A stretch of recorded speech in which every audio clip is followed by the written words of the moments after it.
hard it is for human rights activists to get into the mindset of saying, well, some people disagree with me, and so I should figure out how to work with them on that. Right? And that was a great article. Well, thank you very much. It's really a pleasure to be here, and partly as a result of that work, for me, this is a really fascinating experience to sort of go back and relive some of these discussions and some of these issues that Sarah and I faced back then. So I had a lot of difficulty figuring out what to do for today. I talked to Jim about maybe just reporting on that article, but I thought, oh, the article was published 8 years ago, the study was done like 12 years ago. So I wanted to sort of instead talk about the situation more current in Russia, which is indeed one of the closing space. And I came up with the title Bad News, Good News, because I'm trying to find slivers of hope in some more recent data. So, without further ado, overall, Russia is a bad news context. There's been a sustained trend towards government strictures, towards closing space in civil society in the last 10 to 15 years. Really, I think it's fair to date to the start of the Putin administration in 2000. Progressive opposition movements, individuals, activists have been demonized. So it would be one thing if it was just the government doing this and we thought that the Russian public was unhappy about this, but unfortunately, by all accounts, at the same time we see this closing space, we see a surge of nationalistic ideals and views within the Russian public itself, both in terms of large-scale, widespread support for Putin, and in terms of growing anti-Western sentiment. So it doesn't seem to be the case that against the will of the people, so to speak, the government is imposing these strictures. It does seem like it's, and it's complicated, of course, it's in many ways manipulating those views in society. But you can't really argue that what the government is doing is wholly inconsistent anyway with the public preferences. So the situation is very grim today for Russian human rights NGOs. They're under tremendous pressure. We've heard allusion already to the foreign agent law. There's other legal and extra-legal mechanisms that have been used to oppress and dissuade them from continuing in their activities. And moreover, the Putin administration has not just been content to close civil space within Russia itself, is trying to export this model to other countries, most particularly those in the region that Russia calls its near abroad, that is other former Soviet republics, with the exception of the Baltics.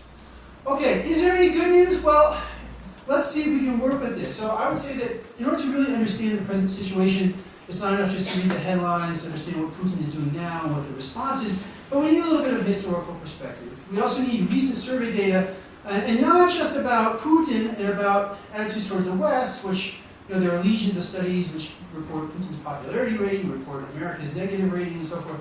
But we need to get a little bit deeper to try to understand, what is the public views about some of these things like the foreign agent law, like human rights. And also we need comparisons over time to see where Russia is in its trajectory, where public opinion is in its trajectory. And finally, we need to compare Russia, not just with itself, but also with other former Soviet republics. So we need to understand what's happening next door to Russia in other countries.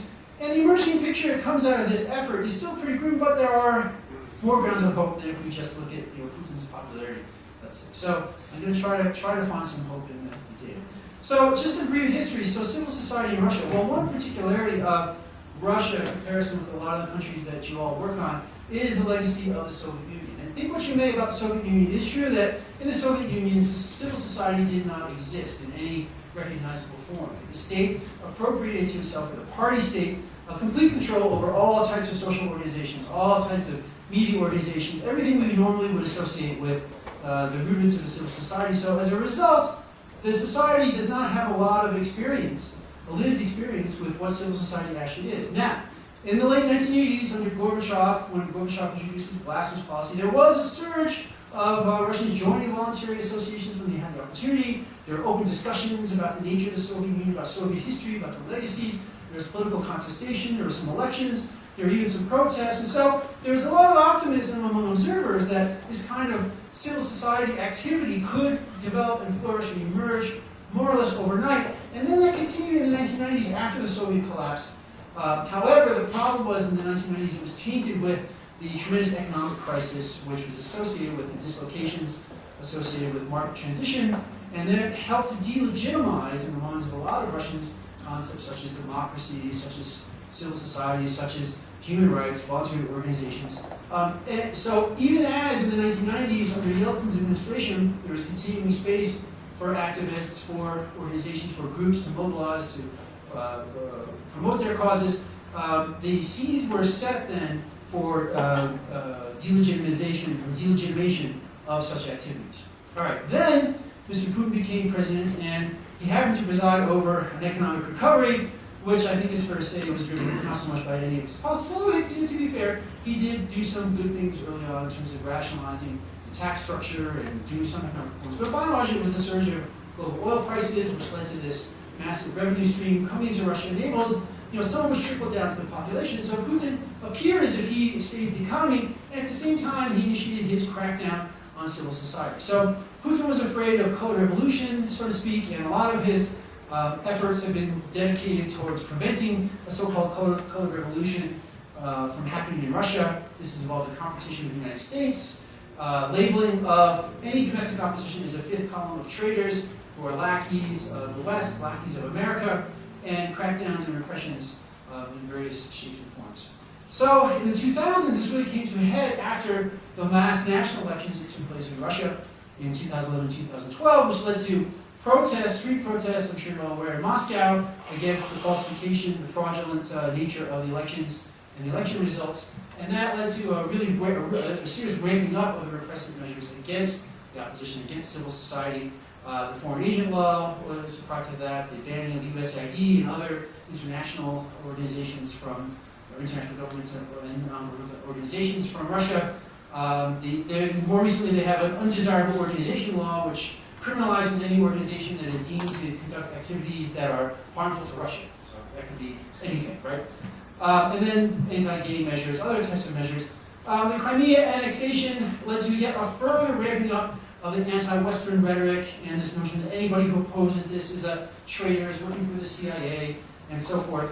And it's also been associated with surging popularity and anti-US sentiment. So it's really quite depressing if you follow the recent trajectory, and it's in a clear and uncontestable direction. So the current Russian government narrative says that the US and NATO are malevolent and insidious forces that are trying to take over Russia and take over its allies, that Western institutions, norms, and practices, everything from gay rights and individualism and feminism to democracy, private property, and markets, so human rights certainly would fall into that category, are alien to Russia and to its Eurasian allies, and that the latter have superior norms, culture, and institutions. The Ukraine conflict is caused by the U.S. The U.S. is basically taken over Ukraine and has supported a push by extremist nationalists and Russophobes who want to oppress the Russian population. That foreign funding of NGOs is a clear attempt to undermine Russia, to infiltrate, and so forth. And that protests against the government and all oppositional activity are undertaken by paid troublemakers who are doing the bidding of foreign powers. There's no sort of legitimate reason why anyone would protest against the government in Russia. Okay, so we'll take a stop and go. Now, Jim referred to this, but I wanted to get in there. So Sarah and I actually did a number of different projects together, starting in the mid-2000s, and I know this is, it seems like a big digression, and it sort of is, but I wanted to just get this in. So in the 2000s, in the early 2000s, it was still possible to do campaigns. There was still a lively human rights community, and you can read up there the different sort of projects we did. Jim referred to the first one, what we call the Skolka campaign, which means how many or how much in Russian. And the idea was the campaign was based on the idea of raising the question, how many Russian soldiers are being killed in the Chechen War? Because that is what we found was what resonated with the public, that type of concern, not concerns over civilian casualties on the part of the Chechens. So we went to the activists, so we did with our projects and actually all the surveys I've done. It's especially important when you're working abroad and you're not really a native speaker of the language to hear the idiom that people use to talk about the issues. And so I would say not just human rights surveys, any survey you should do focus groups ahead. We did focus groups, we conducted large surveys. Ideally, we also did some evaluations. So these results, the article that Jim mentioned, I'm sort of going to give you a Cliff Notes version of it. So we did national surveys which suggest that the Russian public was not concerned about human rights abuses by Russian troops. Instead, they were concerned about Russian casualties, the economic cost of the war. And you can see this quite clearly in this chart. So we asked, what are the two feelings that are most evoked when you hear reports about Chechnya? And alarm at the loss of Russian troops was number one in all the surveys we did. Shame at the failure of our troops. Okay, so alarm that they had way down there. Shame that our troops abuse human rights. Almost nobody really cared about that or had that as their primary reaction. So we took this to the human rights activists and we said, look, if you want to stop the war, why not talk about losses of Russian troops instead of about human rights abuses? Just because nobody cares about that. You're not really you're not really creating a groundswell of opposition to the war if you only talk about human rights abuses. And so, but they were very reluctant to do this. To make a long story short, we did get one group to try this. They put together this really clever campaign.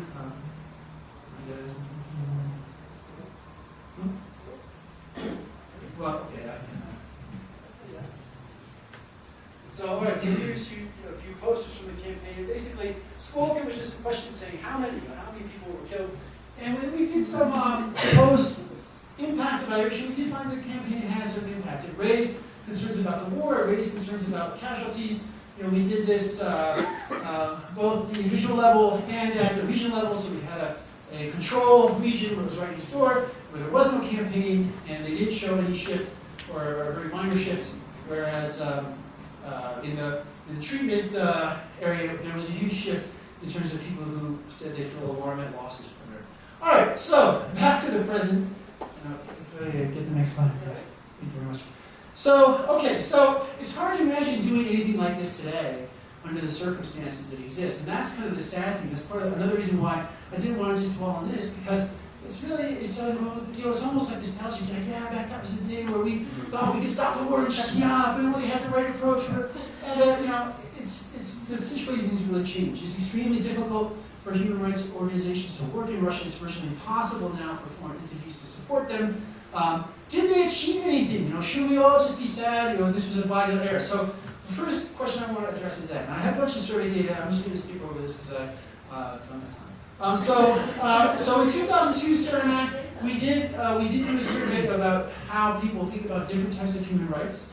And basically what we found, we read them. We said that the UN Declaration of Human Rights has a bunch of specific human rights, and Russia, approved of this. And what do you think about the following rights? And we listed 8 at first, and then eventually 9 rights. And what we found is that there was strong public support for economic rights, for the right to property, the right to work, and the right to well-being, and also for rights of the person, so freedom from torture, from arbitrary arrest, and from slavery, were rights that there's a lot of support for. There wasn't much support for civil rights, for freedom of expression, freedom of assembly, and freedom of religion. And we sort of replicated this. We published an article, which hopefully will also be available. So what I want to show now is the trends in these support for various rights. And here there is a little bit of perhaps good news, that there's somewhat of a trend of declining support for economic rights from a very high level, and also rights of the person. But the most impressive thing is the steady and persistent growth in support of civil liberties. So here's the economic rights, and you can see those blue bars. Those are people who say this should be a top priority of the government, the dark blue. And so it's very high. You can see maybe it's falling down a little bit with respect to property, which reflects Russians' experience with capitalism and the other rights as well. If we keep going, then to look at rights of the person. So I'm going to do it. I always have to do too much. So here too, we see maybe some tendency. So again, so I should point out the dates of the survey. So we surveyed this. We got kind of bored with doing this because we just got the same thing every time. But then in 2010, 11, 12, we started to ask about this again. And so you do see kind of a dip here with rights of the person, but still pretty robust support, except not so much with respect to arbitrary arrest. But now look at, this is a good news slide. So here, we started at a lower baseline in terms of support for freedom of expression, freedom of religion, and freedom of association.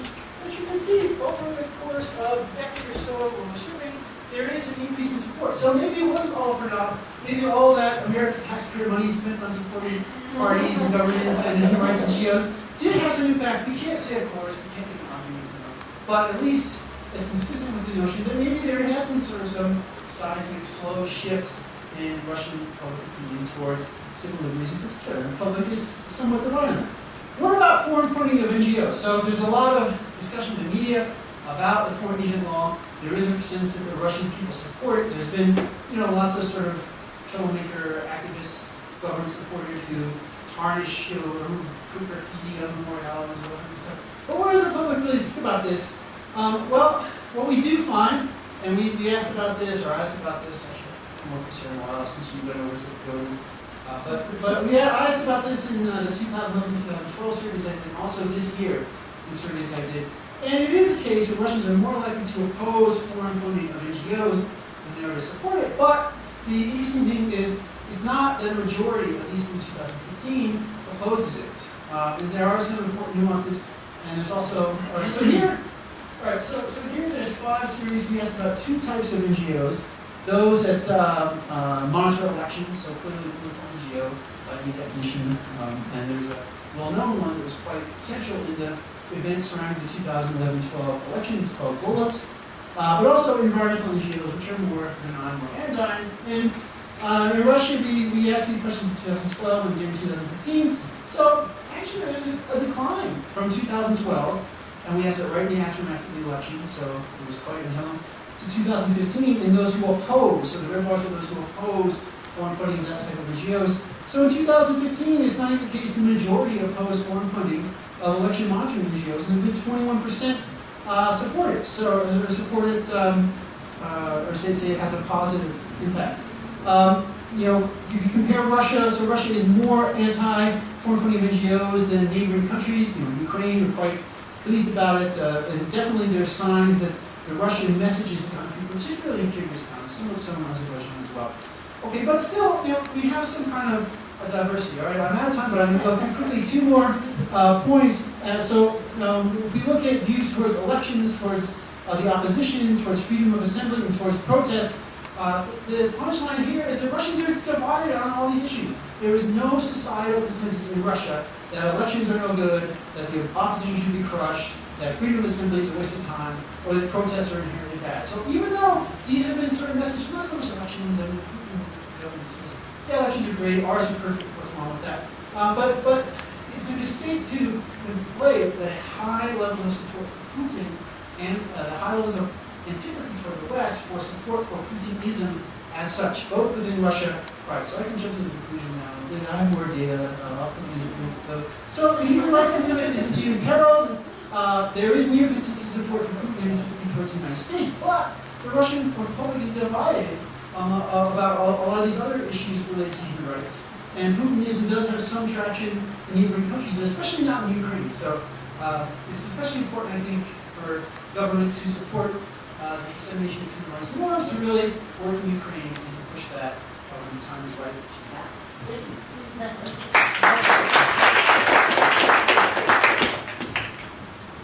All your articles on this, are they gathered together in one place? I sent a couple of them to David yesterday, and others have yet to be written. So I can write some for you guys. Can we get the PowerPoint? Sure. Great. That's a good point. We will be writing everybody about this and asking for permission to use their presentations on our conference proceedings, which we hope to put up on the website. So, explicit permission for that. But our next speaker is Gerbert Hillebrecht, who's at the University of Nebraska in Lincoln. It's a place for which I have a special fondness because it's my father's alma mater. I don't know if I told you that. And she has done some wonderful work on attitudes toward human rights in Mexico as a determinant of how people think about Mexican democracy. So when people talk about democracy in Mexico, why do they think about human rights? And so she's going to be talking about, I think, an extension of that research today that she's and some colleagues of hers at University of Nebraska, Donna Jean Barton and Sergio Wells, have written on. So please give a warm welcome. Well, before we begin, a huge shout out to David and his team and Jim and his team for hosting all of us. It's been a lot of fun hearing about your works in progress and new work. I met you over years. I don't understand why you So as David said, this is a co-authored project. I'm a human rights institutionalist. I study international institutions of human rights. And Donna Jean and Sergio are both behavioralists who do not study human rights. So naturally, it's not we should do some sort of human rights.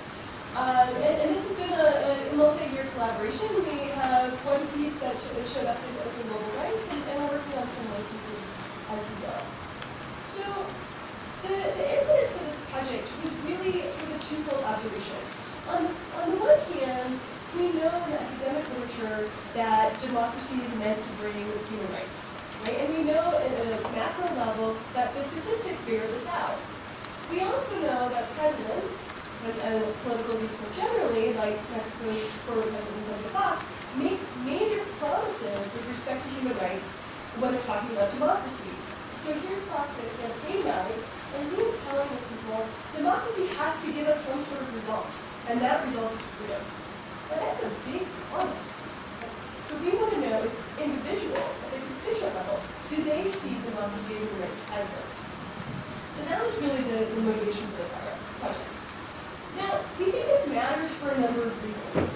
And really, we're framing this in terms of some of the challenges and demands that new democracies face. One is for those improved human rights. They've written a check for human rights, now can they cash it? A second promise is for security, right? And sometimes, as we saw in Mexico last year, human rights and security, governments aren't always able to balance things the way that they should. And we're also considering that new democracies are always in this crisis of legitimacy. I think this is particularly true with comparative politics literature on Latin America, and you can read one article or book on Latin American democracy and not hear the word crisis of legitimacy. And so all of these things kind of come together, and we think that the crux of this is this relationship between perceptions of human rights, perceptions of freedom, perceptions of security, and support for democracy. At least that's our operating assumption. So I also think it's important, before I go too far into the project, to explain why we chose Mexico. First, I think it's an important case in and of itself. And as their neighbor to the north and as American academics, we've been very attuned to some of the human rights and human security crises that Mexico has been experiencing. We also understand that this is a dominant player in the region and in the world, so we want to understand how this relationship plays out in our region. Second, we also think that Mexico has an interesting relationship with human rights. So unlike the frameworks and the language around democratization in much of the Southern Cone, human rights is not the driving factor of the democratization process in Mexico. At least that's sort of the argument. And conveniently, because democratization happened quite recently compared to other places in Latin America, or the Southern Cone, I'm more familiar, we have good measures of perceptions of human rights, both 3 years after democratization began, as well as a decade after. So there's this logistical benefit as well. Finally, in terms of generalizability, Mexico performs at or above average in most of those macro level indicators. So GDP per capita, corruption, rule of law, and crucially human rights indices. So we're not really talking about a human rights outlier, which I think is important for what is fundamentally an early stage of this line of inquiry for us. We're working on, for some reason I get more public, but we're working on 2 research questions that we'll talk about today, and then some follow-ons that I'd like to chat with you all about over dinner and whatnot for days for lunch.